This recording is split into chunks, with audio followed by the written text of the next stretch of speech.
2월 21일 금요일 이 새벽에 우리가 함께 묵상하실 말씀은 누가복음 5장 27절에서 39절입니다. 우리 같이 한 목소리 읽겠습니다.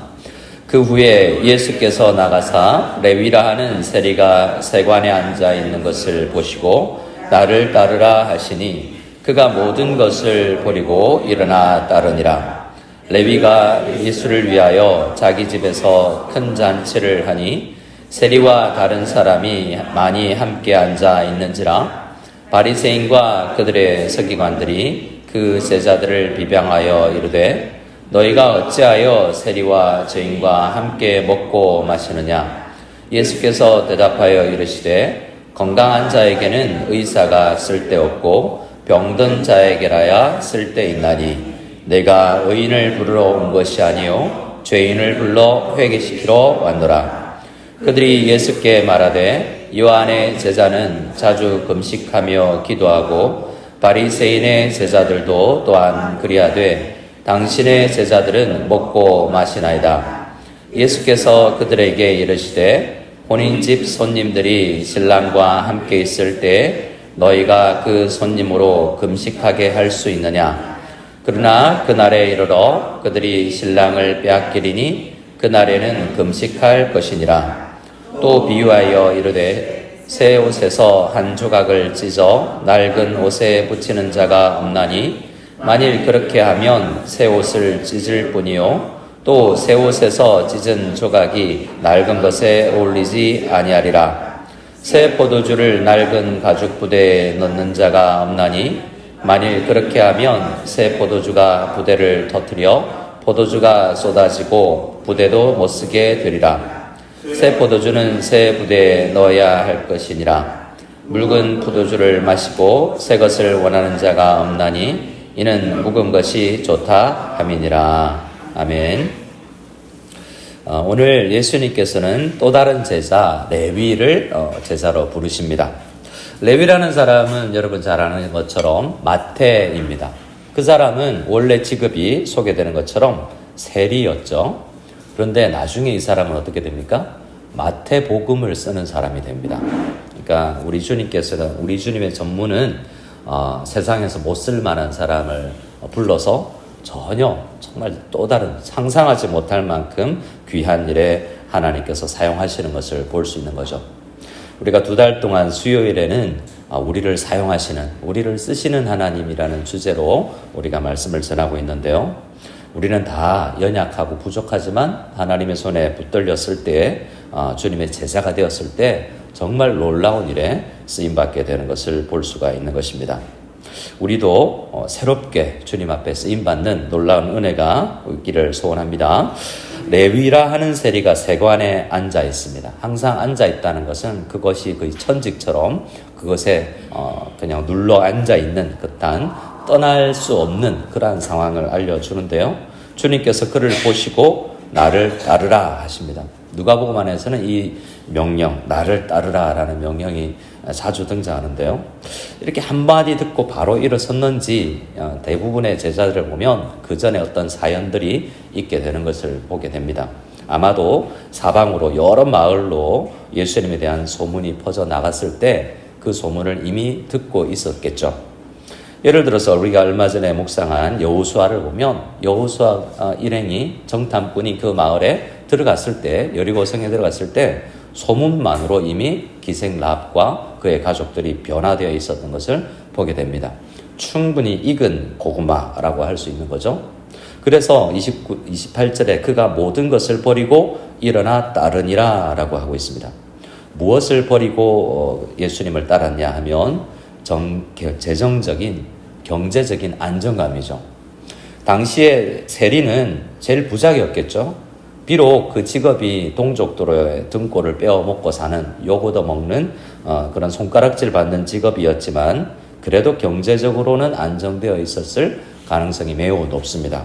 하지만 지금 레위 마태는 그 모든 것을 버리고 일어나 따랐다라는 겁니다. 그만큼 예수님을 따른다는 것이 자기 인생에서 더 중요한 것이다라는 깨달음이 있었던 것이죠. 그리고 29절에 보면 레위가 예수를 위하여 자기 집에서, 집이 좀 컸겠죠. 잔치도 큰 걸 보면 이 집도 좀 넓었을 수 있습니다. 아주 좋은 위치에 집이 있었겠죠. 큰 잔치를 베풉니다. 근데 누구를 부르냐면 예수를 위해서 감사해서 잔치를 예배를 드리는 거죠. 우리 예배는 구원받은 것에 대한 감사이지 또 다른 양을 잡는 그런 제사가 아니거든요. 그래서 주님께 감사합니다라고 잔치를 베푸는데 초대하는 사람들이 있는데 세리와 다른 사람이라고 이야기하고 있습니다. 근데 그 모습을 보고 있었던 사람들이 30절에 기록되어 있는데요.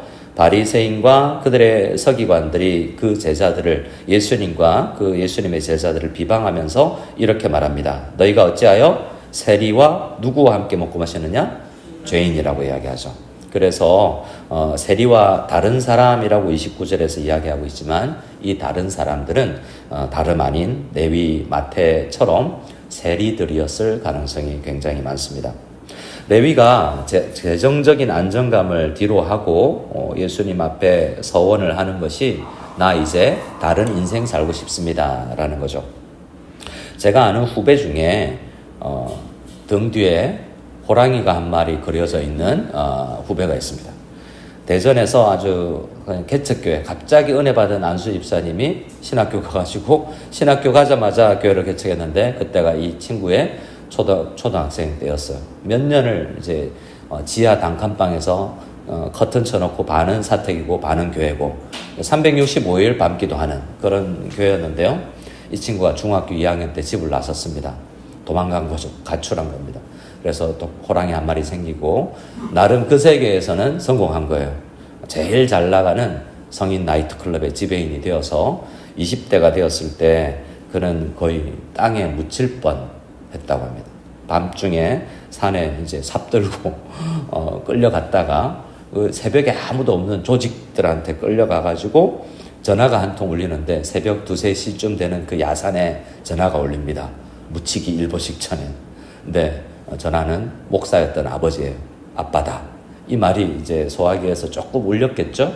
그리고 이 친구는 형님들 나 이 세계 접겠습니다 라고 하고 하산했대요. 근데 살아 돌아왔죠. 그리고는 이 친구는 아직도 성경 읽을 때 무릎 꿇고 읽는다고 합니다. 중학교도 졸업 못했던 그 친구가 중학교 졸업하고 검정고시로 고등학교 졸업하고 대학 가고 한참 오래 걸려서 이제 목사가 되었는데요. 그 친구의 사명이 뭐냐면 그 친구의 입으로 직접 하는 겁니다. 따라해 볼까요? 쓰레기 재활용. 네, 이 친구의 비전이 쓰레기 재활용인데 무엇을 쓰레기라고 말하냐면 자기 같은 인생을 사는 사람들을 쓰레기다라고 이야기하는 겁니다. 근데 쓰레기도 재활용할 수 있더라라는 거죠. 그래서 아버지가 목회하는 교회에 자기 조직에 있었던 사람들, 그 교회 참 험악했겠죠. 그래서 여러 덩치들이 막 와 있는데 결국 수많은 사람들이 복음을 들었다가 다시 빌어먹고 사는 게 너무 힘들어서 이 조직의 세계에서 손 떼고 다시 복음을 직업을 버리고 경제적 안정감을 버리고 예수 믿는다는 게 쉽지 않더라라고 이야기를 하는 것을 들었습니다. 하지만 그의 인생은 변했고 그도 지금 많은 사람들을 주님께로 인도하는 그런 사람이 되었는데 레위가 그런 사람 같아요.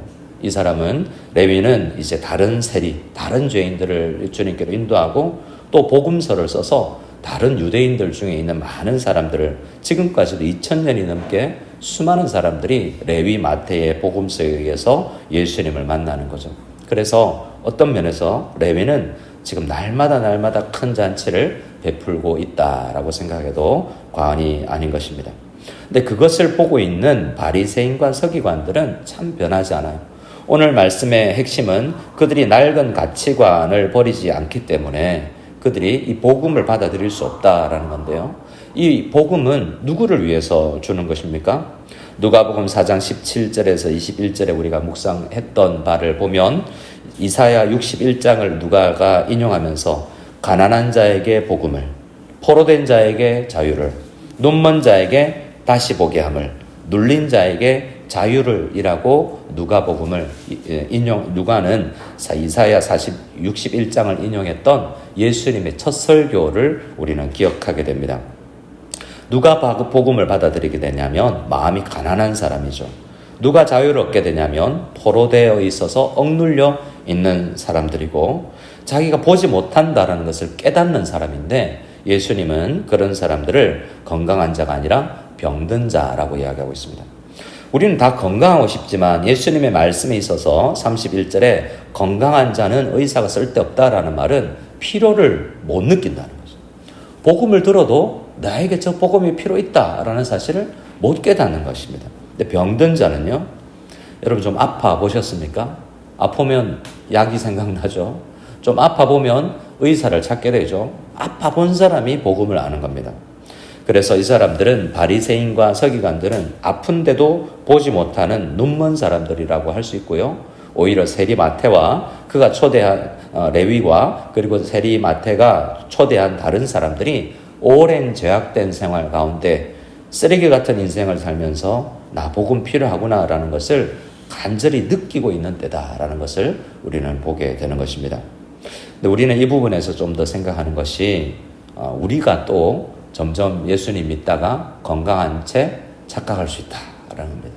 우리도 복음의 수용성이 높여지기 위해서는 내가 얼마나 여전히 병든 자인가라는 것을 생각하고 간절히 기도해야 주의 말씀이 우리에게 잘 들리게 되고 그 말씀이 우리를 변화시키게 될 줄 믿습니다.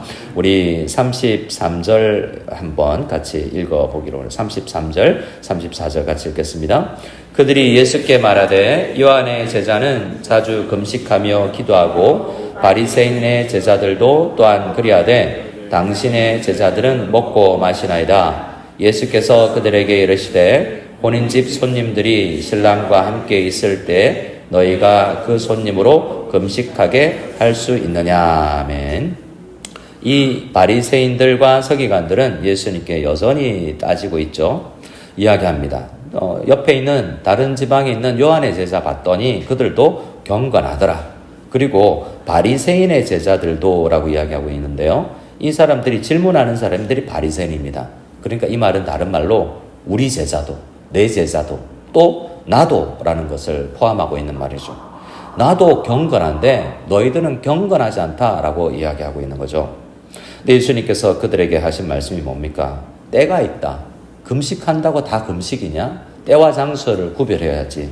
잔치집에 가가지고 금식한다고 말하면 분위기 깬다라는 거죠. 지금은 함께 먹고 마실 잔칫날이다. 신랑이 와 있고 너에게 복음을 주는 내가 와 있는데 이건 기쁜 것이요, 자유요, 다시 보게 되는 놀라운 치유의 역사가 일어나고 있는데 거기서 금식하는 게 맞지 않다. 지금은 먹고 마셔야 될 때인 것을 알라라고 예수님께서 말씀해 주고 있지만 결국 그들은 잘 받아들이지 않습니다. 이들은 누구와 같냐면 마치 두 아들의 비유를 해줄 때에 큰 형님이 같습니다. 큰 형님은 아버지 가까이 열심히 일하면서도 늘 투정 부리고 아버지를 실제로 그 본문에 보면 아버지를 아버지라 부르지 않고 사장님처럼 대합니다. 우리가 하나님을 그렇게 생각할 수 있어요. 하나님 앞에 벌 받을까 봐 열심히 일해야만 뭔가 칭찬 얻을 것 같은 그런 큰 형님들이라고 생각하는데요.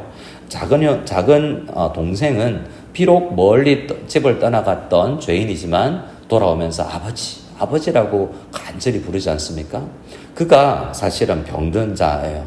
근데 병들지 않고 자기가 건강하다고 생각하고 있는 아버지 집에 있는 당자가 더 문제라는 거죠.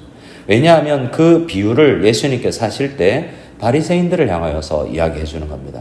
이 죄인들, 동생들 돌아오는데 왜 너희는 이렇게 받아들이지 않니? 왜 옛날 가치관에 잘못된 가치관을 버리지 않고 있니? 라고 그들을 꾸짖는 말씀이라는 것이죠.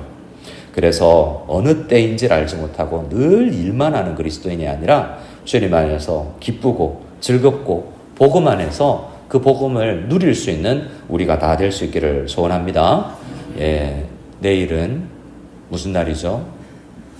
네, 내일은 토요일입니다. 내일은 토요일인데 취임식이기도 합니다. 어떤 의미에서 제가 계속 말씀드렸던 제가 교회와 언약식을 갖는 날이기 때문에 죄송합니다만 거명하자면 저기 뒤에 중국에서 비행기 타고 밤새 날라온 우리 두 분 집사님도 함께 예배를 드리고 계신데 내일이 우리 잔치날이 되었으면 좋겠습니다. 내일 금식하지 마시고 우리 내일은 간절히 기도하고 이때는 함께 먹고 마시는 날이다라고 생각하고 즐겼으면 좋겠습니다. 마지막으로 생각하면 먹고 마신다라는 것은요, 받아들인다라는 것이거든요. 기분 나쁜 사람하고 밥 안 먹잖아요. 예수님께서 세리와 죄인들과 밥을 함께 먹는다는 것은 이미 예수님께서 그들을 잘 받아들이셨구나라는 것을 우리가 알게 되는 것입니다. 바리새인들과는 먹지 않고 있죠. 아니, 그들이 거절하고 있습니다. 우리는 복음 안에서 예수님 앞에서 함께 먹고 마시는 우리 모두가 다 되기를 소원합니다. 아멘.